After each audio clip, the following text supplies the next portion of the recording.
कबीर साहब ने माया की परिभाषा बताया है। मन माया तो एक है। देखिए, आप समझते हो ये गाड़ी माया, आप समझते हो कि ये साड़ी माया, ये दुकान माया है, बाजार माया है, ये सब जो दिख रहा है जंजाल, ये सब माया है। ये आपकी परिभाषा है। लेकिन कबीर इस परिभाषा से ऊपर उठ रहे हैं और कबीर कह रहे हैं, अरे छोड़ो गाड़ी लाड़ी बाड़ी साड़ी की बात। माया का असली रूप तो छुपा है तुम्हारे मन के भीतर। मन माया तो एक है, माया मन ही समाय, तीन लोक संशय परी, मैं काहि कहूँ समझाए। तीन लोक संशय परी, मैं काहि कहूँ समझाए। कबीर जैसा संत हार गया। वो कहता मैं किसको क्या समझाऊं, तीनों लोक में संशय भर गया। और कबीर कहते मन और माया तो एक ही है। मन से अलग माया नहीं है, मन का विस्तार ही माया का विस्तार है। मन का द्वंद्व फंद ही माया का जाल है। मन ही तो तुमको, मन ही रोग यरु भोग है, मन ही पाप यरु पुण्य। ई मन चंचल ई मन चोर, ई मन शुद्ध ठगहार। मन मन करते सुर नर मुनि, जहाड़े मन के लक्ष्य द्वार। कबीर साहब कह रहे हैं कि सुर नर मुनि, देखो फिर वही बात रिपीट किया। जहाड़े माने मन माया के चक्कर में फंस गए सुर नर मुनि। जो माया से प्रभावित होने से अपने को बचा सके, वो नर के रूप में नारायण है। वही तो नारी के रूप में नारायणी है। वही तो अम्बा जगदम्बा रंभा लक्ष्मी का रूप है। जो जल में कमल की तरह रहना सीख लिया, माया मोह के बीच में, जो लिप्त नहीं होता है, आसक्त नहीं होता है, निर्लिप्त रहता है, अनासक्त रहता है, जिसके मन में केलगिंग नहीं होती है, वह व्यक्ति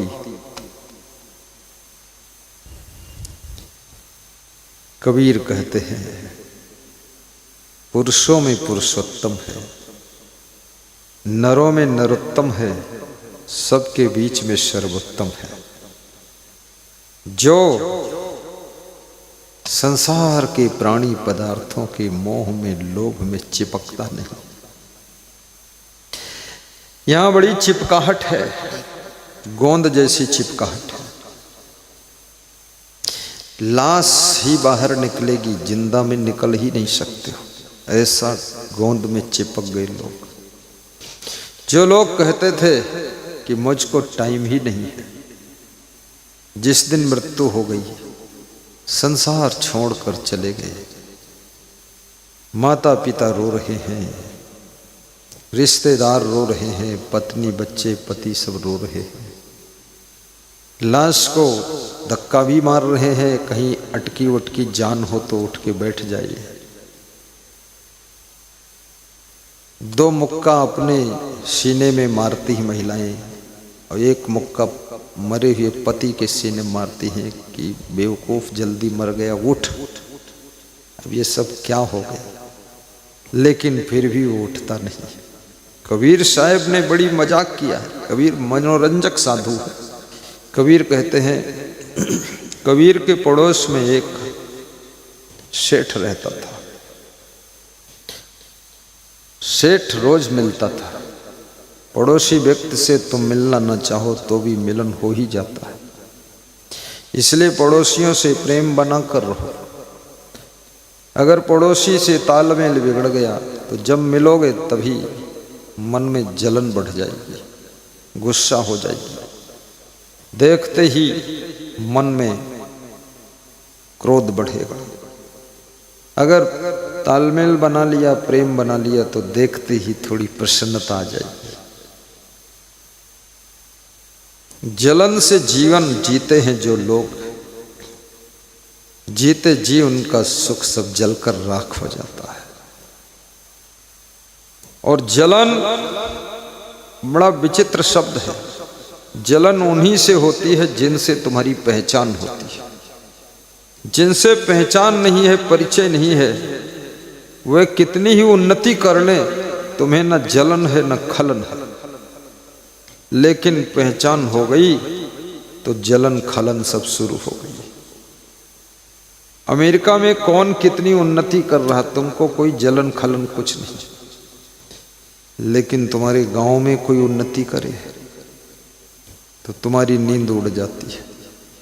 तुम्हारे गांव में कोई मकान बहुत ऊंचा बनाने लग जाए, 5 मंजिल, तो पड़ोसियों के सीने पर ईंटों की चोट लगती है। जब ट्रक से ईंटें गिरती हैं धड़ाधड़ धड़ाधड़, पड़ोसी सब चोटिल हो रहे। उनको लगता है इसके पास पैसा इतना आया कहाँ से। वो यही पता लगते हैं आया कहाँ से, और इसके पास जहाँ से आया है वहीं मैं भी जाऊंगा तो मेरे पास भी आएगा। पैसा ऐसे नहीं आता है। पैसा अगर आप चाहते हो मेरे पास आए तो पैसा बहुत सहज ढंग से आता है। जितना तुम परस्पर प्रेम से रहोगे उतना अधिक पैसा तुम्हारे घर आएगा। तुम पति पत्नी, पिता पुत्र, सास बहू जितना प्रेम में डूबे रहोगे, सुमत से रहोगे, उतना ही पैसा बरसता रहेगा। और जितना ज्यादा तुम आपस में लड़ते रहोगे, पति पत्नी, पिता पुत्र, भाई बहन और सासू और बहू, तो याद रखना लक्ष्मी रूठ जाती है उनके घर से जिनके घर में गदर मचा हुआ है, जिनके घर में महाभारत छिड़ी हुई है।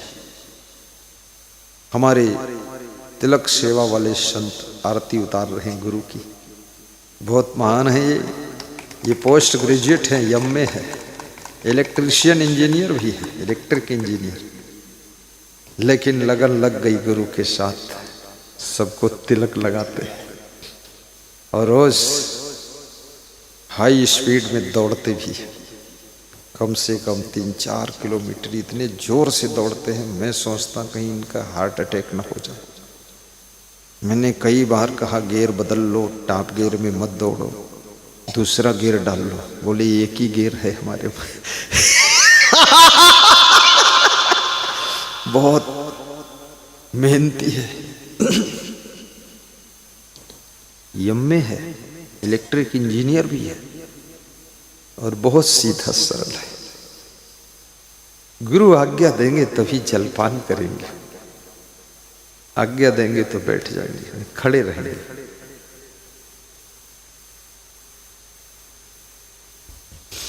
तो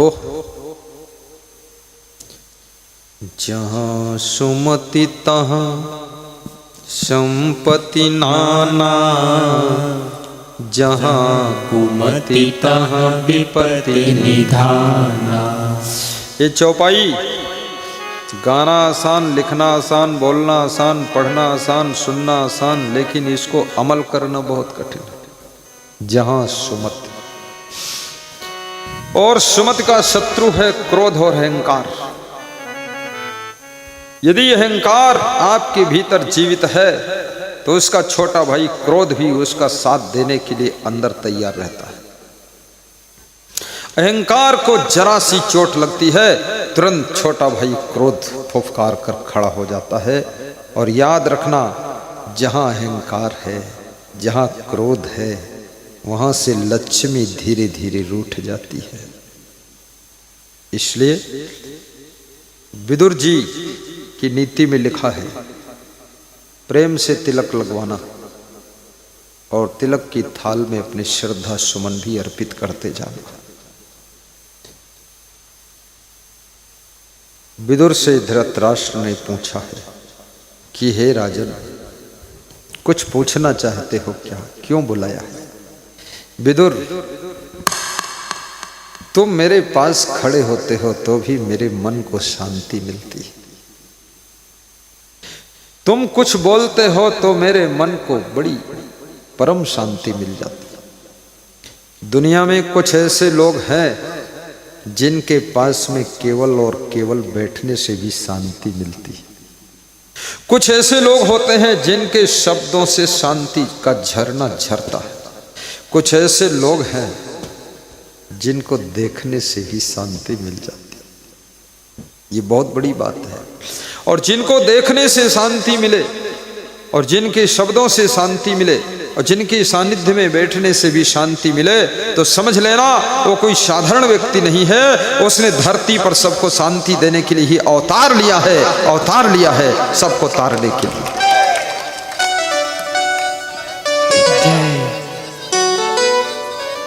जय सन्नियच्छति यो वेगम उत्थितम, सन्नियच्छति यो वेगम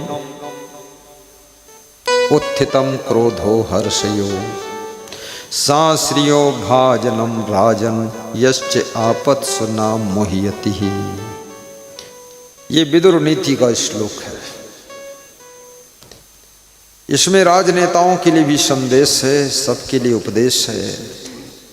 विदुर जी क्या कह रहे हैं? कह रहे हैं जो व्यक्ति खुशी का समाचार मिलने के बाद भी अपनी खुशियों को चुपचाप पचाना जानता है। ध्यान देना एक एक शब्द पर। क्रोधा हर्ष। और जिस व्यक्ति को क्रोध आता है, गुस्सा आ गया किसी के ऊपर, गलती किया किसी ने, जोर से क्रोध आ गया, लेकिन फिर भी अपने अंदर उठे हुए क्रोध की अग्नि को जो बुझाना जानता है। दो बातें हो गई। खुशी को जो पचाना जानता है और क्रोध की ज्वाला को जो बुझाना जानता है। ये दोनों सुनने में सरल है पर बहुत कठिन। खुशियां पचती नहीं है और क्रोध की अग्नि बुझती नहीं है। कितने लोग 100-100 साल तक क्रोध में ही जी रहे हैं। एक बार पत्नी से नाराज हो गए, अभी तक खुश हुए नहीं, 50 साल बीत गए और नाराज में ही 2-4 बच्चे भी हो गए, बहुएं आ गई, पोती पोता हो गए, और बूढ़े भी हो गए, बीमार हो गए, अस्पताल चले गए, मर भी गए, लेकिन नाराज ही हैं। बहुत खतरनाक। क्रोध सबन को काल है, क्रोध है जंजाल, शिव दुर्वासा क्रोध बस बहुत है बेहाल। शिव जी को भी बहुत क्रोध आता था, शिव तांडव कर देते थे, इसलिए शिव जी त्रिशूल रखते थे। त्रिशूल का और कोई काम नहीं था। भाला में 1 नोक होती है, त्रिशूल में 3 नोक होती है। शिव जी को जब क्रोध आता था तो मारते थे जोर से त्रिशूल, तो कहते थे 3 में से 1 तो भुकेगी तुम्हारे। शिव जी कोई साधारण देवता नहीं, उनका रूप देखो तो जरा। बहुत विष्णु भगवान का चेहरा फोटो में देखो तो लगता है बड़े शांत सागर में लेटे हुए। विष्णु भगवान आराम बहुत करते थे और लक्ष्मी जी उनके पांव बहुत दबाती थी। लक्ष्मी जी पैर दबाती थी, लेकिन पार्वती जी ने शिव जी के पैर कभी दबाते हुए फोटो देखा नहीं, क्योंकि पार्वती सावधान थी कि कहीं पैर दबाने जाओ, कहीं उल्टा हमें दबा देगा। खतरनाक पति है भाई, इसलिए सावधान रहो, करंट मार देगा। थोड़ा जोर से हंसो, लास्ट दिन है। मैं सब देवी देवताओं के बारे में सोचता रहता हूं, ये विष्णु भगवान इतना आराम से लेटे क्यों हैं। मुझे एक आश्रम दान में मिला है लखनऊ में। उस आश्रम का नाम है अपना आश्रम, और जिन्होंने उसका निर्माण किया उनका नाम है श्री घनश्याम दास गुप्ता जी, उनकी पत्नी श्रीमती किरण गुप्ता। दोनों पति पत्नी बड़े त्यागी, दानी, निर्माणी और महान है। इतना बड़ा आश्रम दान दिया, करीब 10 करोड़ का होगा वो, लेकिन कभी भी मेरे से ये नहीं चाहा कि गुरुजी हमारा सम्मान करें, आदर करें या माला पहनाएं या हमारे पास बैठे हमसे बात करें, न मैं रूठ जाऊंगी, मैं पेड़ पे चढ़ जाऊंगी। ऐसा कुछ भी लफड़ा नहीं। और जब मैं जाता हूँ 99% उनका घर वहाँ से 20 किलोमीटर दूर है, 20-25 किलोमीटर से कार से आकर हमको सड़क पर रिसीव करेंगे और बाजा बजाते ही गुरु का भजन बजाते ही हाथ जोड़ कर बोले आप तो भगवान हो गुरुजी, हमको तो भगवान मिल गए गुरुजी, वह सब शांति है, झंझट खत्म हो गई। बोले आश्रम ले लिया, मेरी उम्र बढ़ गई, मैं सोचता किसको दूं, नालायक बर्बाद कर देगा आश्रम को। बोले हमको अच्छे गुरु मिल गए, नहीं तो यहाँ गंजेड़ी साधु सब गांजा पी के बर्बाद कर देता। बोले हमको भगवान मिल गए। 2 साल तक हमको देखते रहे, समझते रहे, परखते रहे। आश्रम देने के बाद भी 2 साल के बाद गुरु मंत्र लिया। बोले आश्रम देना एक बात है, लेकिन गुरु बनाने का मतलब होता है कि अब ये जीवन आपका है। गुरु बनाया है तो उस आश्रम में भी ब्रह्मा जी की मूर्ति भी है और विष्णु भगवान की मूर्ति है और लक्ष्मी जी चरण दबा रही, बहुत बड़ी मूर्ति। दूसरी मंजिल पर ब्रह्मा विष्णु दूसरी मंजिल पर है और शंकर भगवान का नीचे मंदिर है, उनका स्पेशल मंदिर है, शंकर जी का बड़ा मंदिर। तो मैं मन में सोचा ये शंकर जी का मंदिर नीचे है, बड़ा है, और ब्रह्मा जी दूसरी मंजिल पर ऊंचे 15 फीट ऊंचे हैं और विष्णु भगवान भी ऊंचे, मामला क्या है। तो बात समझ में आई कि विष्णु भगवान और ब्रह्मा जी ये तीनों भाई तो थे, लेकिन थोड़ा शिव जी से दूरी बनाकर वो भी रहते थे। क्योंकि पता नहीं कब दिमाग गर्म हो जाए, तांडव कर दे। हाँ, कुछ नहीं तो डमरू मार दे खोपड़ी। हमारे 2 भगवान बहुत जबरदस्त है, एक तो हनुमान जी और दूसरे शंकर जी। बाकी भगवान तो शांति से रहते हैं। तो विष्णु भगवान की मूर्ति वहां पर है जहां पर मैं अपने जब कमरे के बाहर हाल में दर्शन देता हूं तो उनका दर्शन मुझे होता है, हमेशा नजर पड़ती है। और शिव मंदिर में जब ठान कर जाओ तभी पहुंचोगे, लेकिन वो सब तो मैं देखता हूँ विष्णु भगवान बहुत आराम से विश्राम कर रहे हैं और लक्ष्मी जी चरण दबा रही है।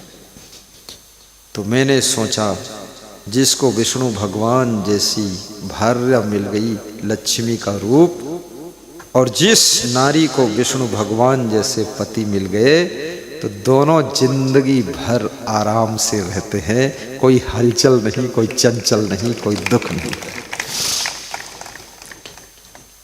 भगवान से सीखो, सभी भगवान के गले में माला है, लेकिन इंसान के गले में माला नहीं। बहुत से लोग ऐसे हैं जिनके गले में माला ही नहीं। वह माल के पीछे इतना पागल है कि माला वाला सब इधर उधर हो गया। कंठी माला कुछ है ही नहीं, गुरु मंत्र लिया ही नहीं, और इरादा है कि मरने से 1 दिन पहले गुरु मंत्र सुन लूँगा। ये जिंदगी भर कौन 20 साल तक भक्ति करे, गुरु गुरु जपे, और कौन राम राम जपे, कौन माला फेरे।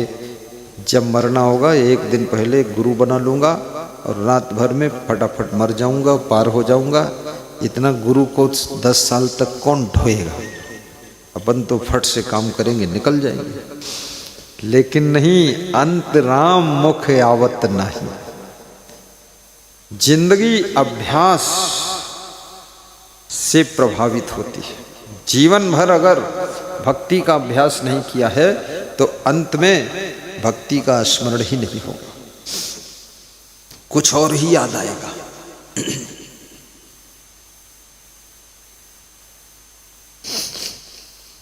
कबीर साहेब पड़ोसी सेठ से रोज कहते थे गुरु मंत्र ले लो, गुरु बना लो। भक्ति कर लो।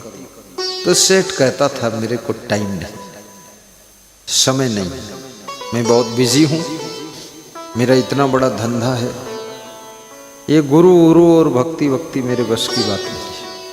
कितने लोग गुरु को कहते गुरु उरु गुरु उरु और सुबह शाम दारू शुरू। चोर कहीं का गुरु को उरु बताता है, भगति वगति बताते हैं। बुरे कर्म छोड़ते नहीं हो, गुरु उरु बताते हो।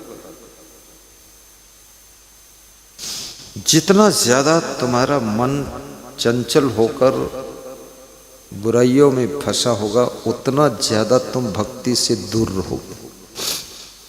क्योंकि भक्ति मन की मृत्यु का साधन है। भक्ति मन को धीरे धीरे मार देती है। भक्ति धीरे धीरे मन को शांत कर देती है। इसलिए भक्ति से मन दूर रहना चाहता है। मन सोचता है कि भक्ति करोगे, अरे तब तो ये भक्ति के प्रभाव से बिल्कुल सिंपल शांति से रहना है। तो भक्ति से मन दूर कर देता है तुम्हें कि भक्ति से दूर रहो ताकि मैं जिंदा रहूं।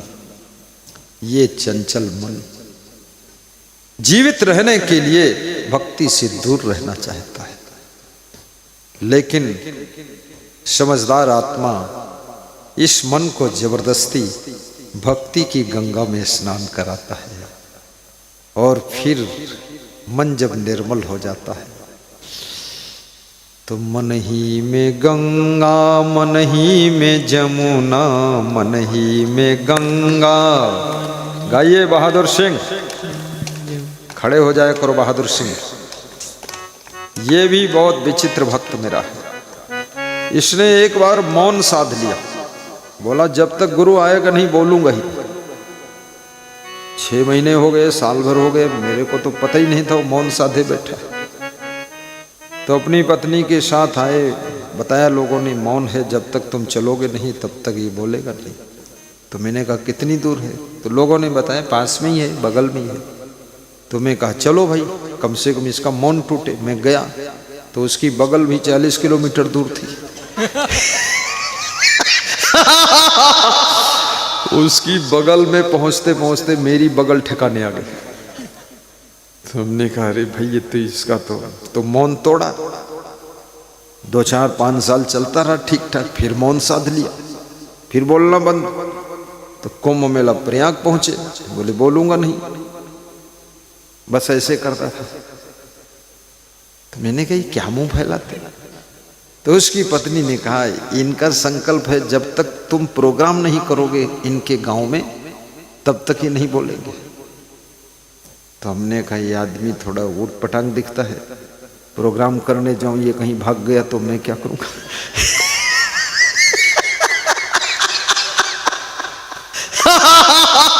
सही बात। हाँ ये ऐसे ही बोलते तो पहाड़ पे भाग जाओ। अरे मैंने कहा भागना मत। तो मैंने इसको प्रोग्राम दे दिया, तुरंत 1,11,000 जमा कर दिया। प्रोग्राम हुआ। जब प्रोग्राम की डेट मिल गई, तैयारियां शुरू हुई, तो ये बोला अरे इसमें तो बहुत दिमाग पर लोड है, मैं तो पहाड़ पर भाग जाऊंगा। तो मेरे संत ने फोन किया, वो पहाड़ पे भागना चाहता है। तो मैंने कहा वो तो भाग जाएगा पर मैं कहाँ भाग जाऊंगा, क्योंकि पोस्टर चिपक गए, होर्डिंग लग गए। अब भगत तो भाग गया लेकिन गुरु कहाँ भागे? तो हमने कहा जो हुई है वही जो राम रची रखा। तो मैं मंत्र पढ़ा तो उसका दिमाग शांत हुआ और उसने जो है भागा नहीं। फिर एक एक पैसा सब इकट्ठा करके और सब प्रोग्राम इतना अच्छा किया, आलीशान किया, कुछ पूछो मत। ये बहादुर सिंह है, ये राजपूत का बालक। मैं परसों इन्हीं के घर से आया था और कल ये फिर पीछे पीछे आ गया। तो मैंने कहा दिमाग वमाग तो नहीं फेल हो गया जो पूरे अशोकनगर जिले में बदनाम हो जाऊं कि उसका तो गुरु ने दिमाग फेल कर दिया। वो फिर उनके पीछे पीछे गए। तो मैंने इससे पूछा दिमाग ठीक है? बोले कुछ कुछ ठीक है, कुछ कुछ फेल है। बैठिए, ऐसा भगत है ये। भगत खड़ा तेरे द्वार, हे गुरु। तो कबीर साहब सेठ से कहते हैं बार बार कि गुरु मंत्र लो, भक्ति करो। सेठ बहाना कर लेता है। एक दिन अचानक सेठ की मृत्यु हो गई। इस मृत्युलोक में सबकी मृत्यु होती है, यहां पर कोई शरीर से अमर नहीं है।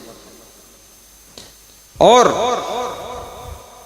इस जीवन में जहां तुम हो, इससे पहले भी तुम कहीं थे, और उससे पहले भी कहीं थे, और उससे पहले भी कहीं थे। अनादि काल से, युगों युगों से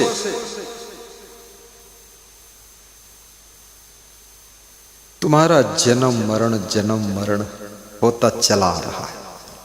और इस जीवन को छोड़कर फिर तुम कहीं जन्म लोगे। नाना खेड़ी लो चाहे मामा खेड़ी जन्म लो, पर कहीं लोगे।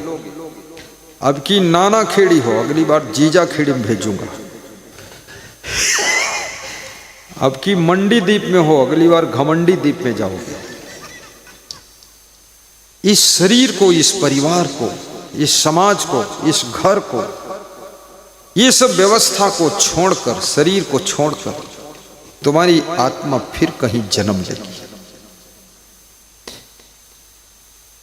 तो कबीर साहब ने प्रश्न पूछा है कि इस जीवन में, इस शरीर में तुम कहां से आए हो और इसको छोड़कर तुम कहां जाओगे? ये बड़ा कठिन सवाल पूछ दिया।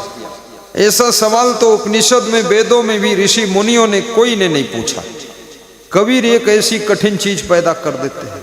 वो कह रहे हैं आए हो तुम कहां से, कौन जानता हम कहां से आए। और फिर ये कहते हैं अब यहां से जाओगे कहां, वो भी बता दो एड्रेस, अब जाओगे कहां, मरोगे उसके बाद कहां जन्म लोगे। और कबीर ये भी कहते हैं इतना अगर नहीं बताए तो तुम मूर्ख हो।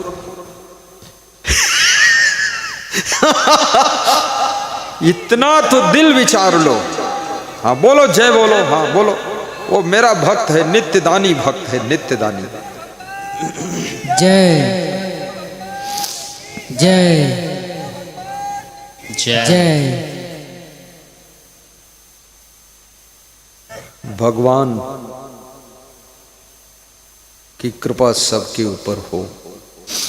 भगवत कृपा की भूख सबके अंदर है। कोई कम भक्ति करता हो या अधिक भक्ति करता हो, लेकिन मन में आकांक्षा है कि मेरे ऊपर भी भगवत कृपा हो जाए, गुरु की कृपा हो जाए, संत कृपा हो जाए। और कृपा करने वाला कृपा सिंधु है, उसके पास में कृपा की कमी नहीं।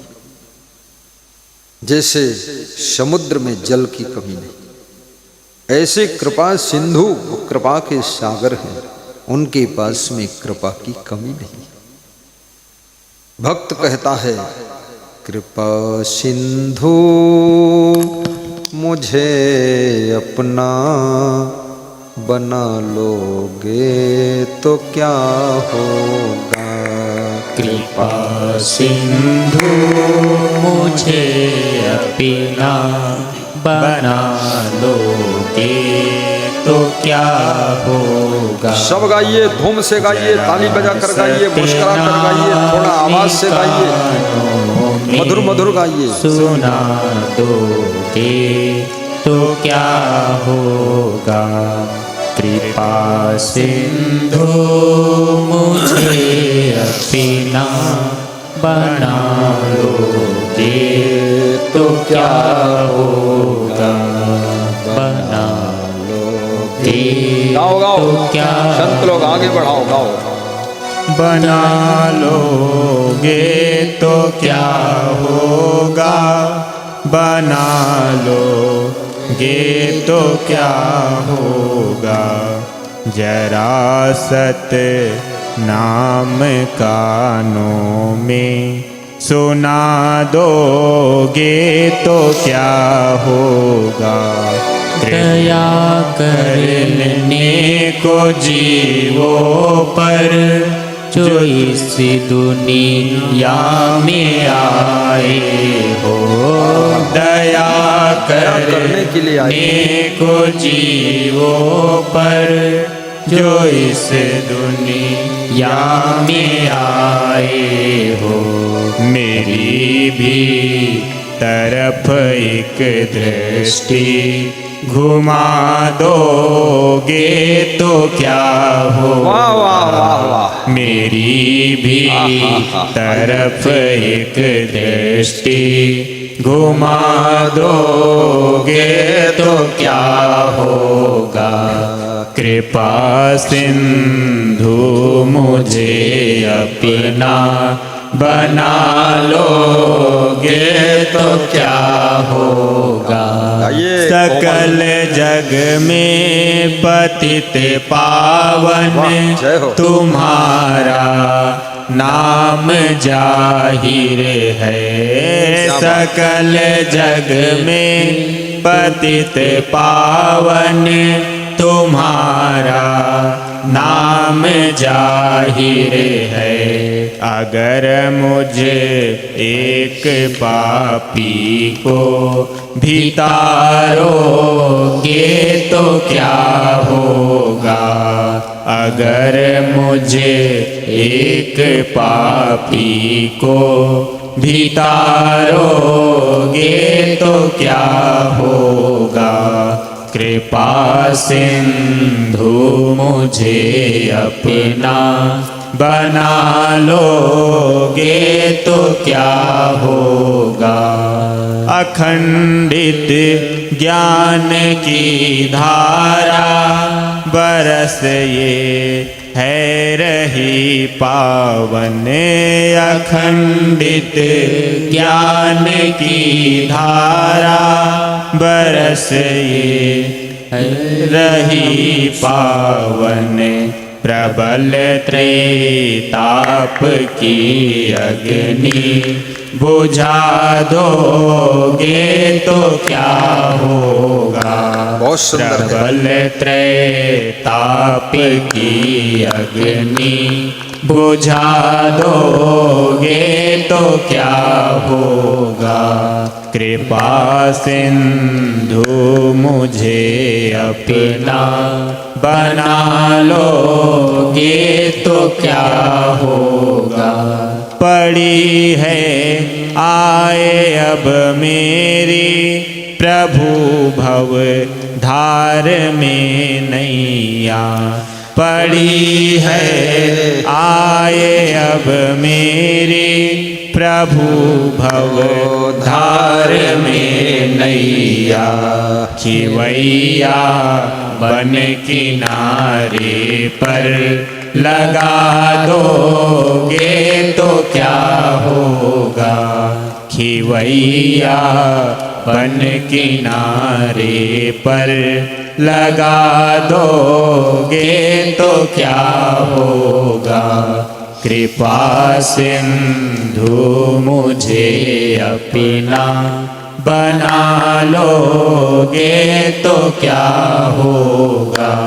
अरज धर्म दास की प्रभु जी भगत चरणों में ये है कि। अरज धर्म दास की प्रभु जी भगत चरणों में ये है कि। जन्म अरु मरण के दुख से छुड़ा दोगे तो क्या होगा। जन्म अरु मरण के दुख से छुड़ा दोगे तो क्या होगा। कृपा सिंधु मुझे अपना बना लोगे तो क्या होगा। जरासत नाम कानों में सुना दोगे तो क्या होगा। सुना दोगे तो क्या होगा। जय हो जय हो जय हो जय हो, जय हो, जय हो, जय हो, जय हो। महान भक्त श्री राम गोपाल रेंजर साहब की श्रद्धा को व्यास आदि आशीर्वाद दे रही है। बड़े हृदय से जयकारा लगाया है। संतों ने बड़ी आस्था से भजन गाया है। कृपा सिंधु मुझे अपना बना लोगे तो क्या हो। बहुत मार्मिक हृदय को स्पर्श करने वाला गीत।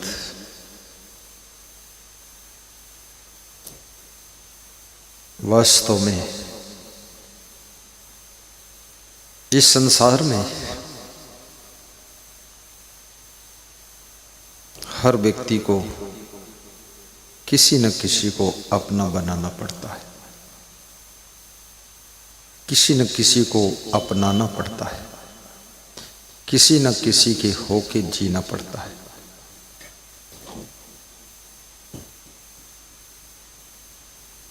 भक्त भगवान से प्रार्थना कर रहा है।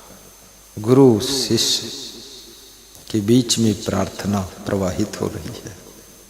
शिष्य कहता है, हे गुरुदेव, मुझे अपना बना लोगे तो क्या हो।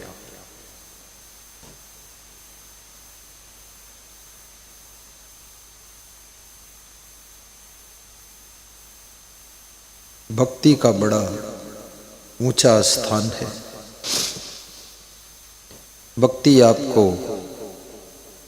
बहुत सी बीमारियों से भी बचाती है। दिल्ली के बहुत बड़े बिल्डर सीताराम गोयल हिमाचल डिस्ट्रिक्ट नाहन में जाकर कुछ जमीन खरीदकर छोटा आश्रम बनाकर रहते थे। दिल्ली से सस्ता सामान लाकर गरीबों की सेवा भी कर देते थे। टीवी में मेरा प्रवचन सुनते थे। मुझे सत्संग के लिए बुलाया तो मैंने पूछा, दिल्ली की सुविधाओं को छोड़कर ये जंगलों में पहाड़ों में क्यों रहते हो।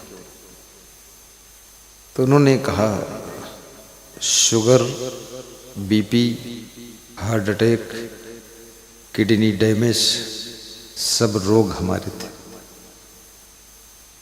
जब से दिल्ली छोड़ा हूँ एक खंजड़ी खरीदा हूँ। खंजड़ी जानते हैं, छोटी सी, हाँ, ढोल की बच्ची होती खंजड़ी, ढोल की पोती। एक हाथ पकड़ के ऐसे बजती है। बोले, खंजड़ी बजा बजा कर भजन गाता हूँ। बिना दवाई के ही सब बीमारी ठीक हो गई, पूरा ठीक हूँ। उम्र 70 साल है। जंगल है, पहाड़ है, अकेला हूँ तो कभी कभी ठुमका भी मार देता हूँ। खंजड़ी बजा के थोड़ा नाच लेता हूँ।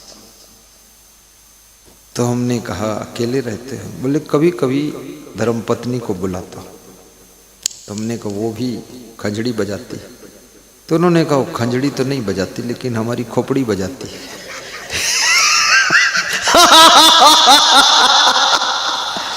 तो मैंने कहा, इसका मतलब क्या हुआ। बोले, वो दिन भर में 100-200 गाली देती है और सब कुछ बोलती है, मर गए, नाश काटे, ये काटे, वो काटे, और कहती है पागल कहीं का। जब सुख से रहने का समय आया दिल्ली में तो यहाँ जंगल में पड़ा है गधा। तो बोले, सब कुछ मुझे इसने बना दिया है, गधा भी, घोड़ा भी, बैल भी, सब। तो मेरी सहन शक्ति बढ़ गई है। अब एक ही दुख बचा है, ये पत्नी, या तो ये मर जाए या हम मर जाए। ये बहुत हैरान की है, गाली बहुत बकती। ये बोलती, दिल्ली चलो, दिल्ली में गुरुजी हम मर जाते अब तक।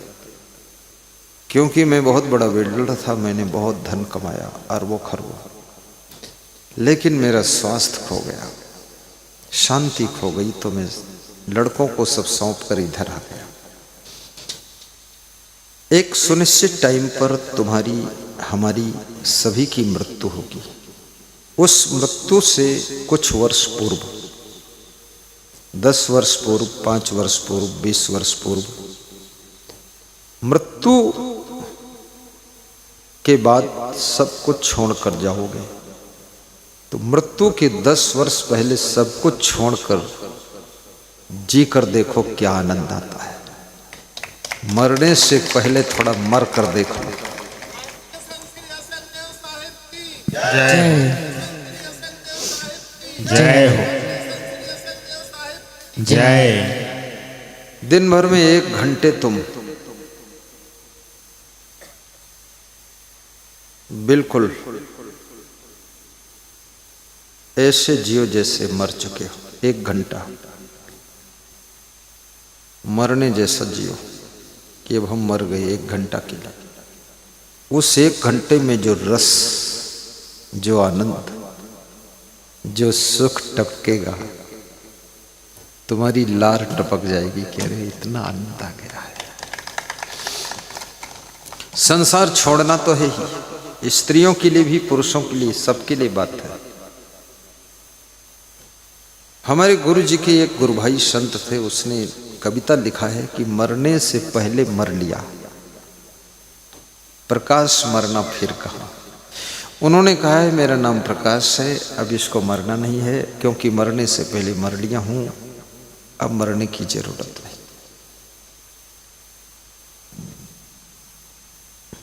महीने में 1 दिन मरे हुए जैसे जियो, देखो कितना फ्री माइंड होगा, सारी टेंशन खत्म और मुस्कुराते ही रहोगे। मुर्दा नहीं मुस्कुराता है, लेकिन तुम मुस्कुराओगे, क्योंकि तुम मरे हुए जैसे जी रहे हो, लेकिन मरे नहीं हो, जीवित हो। तुम केवल मरने का एक अनुभव कर रहे हो,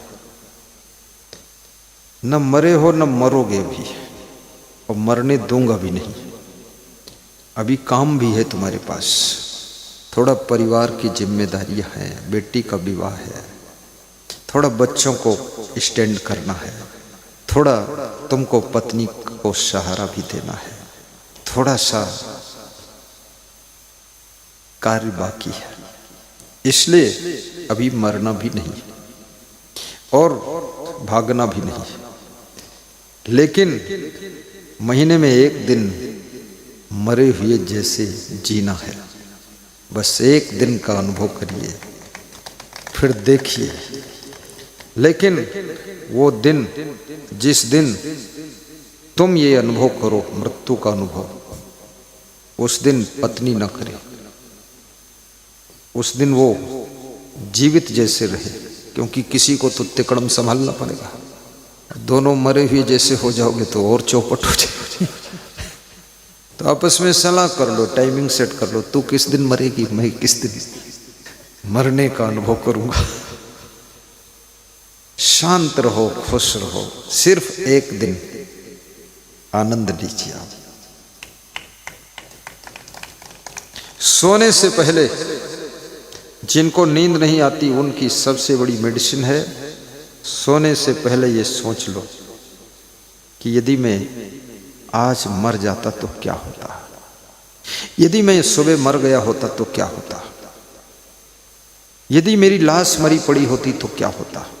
तो कौन सोचता, कौन चिंता करता, कौन टेंशन करता, कौन तिकड़म करता, कौन जागता।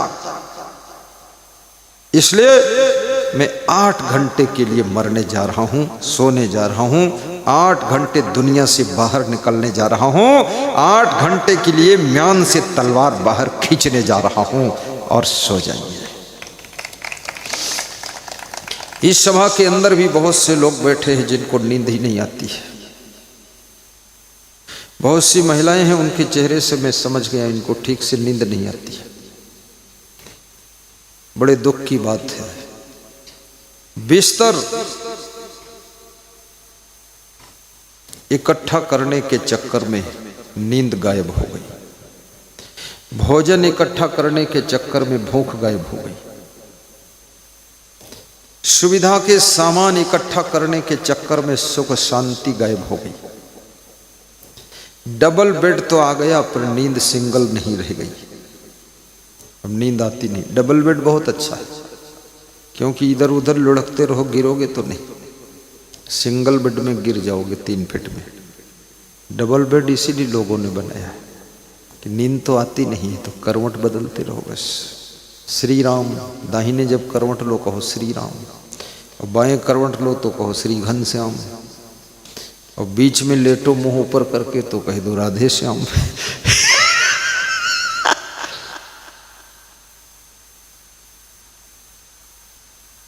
8 घंटे 7 घंटे सोना भी अनिवार्य है और बाकी घंटे ठीक से जागना भी अनिवार्य है।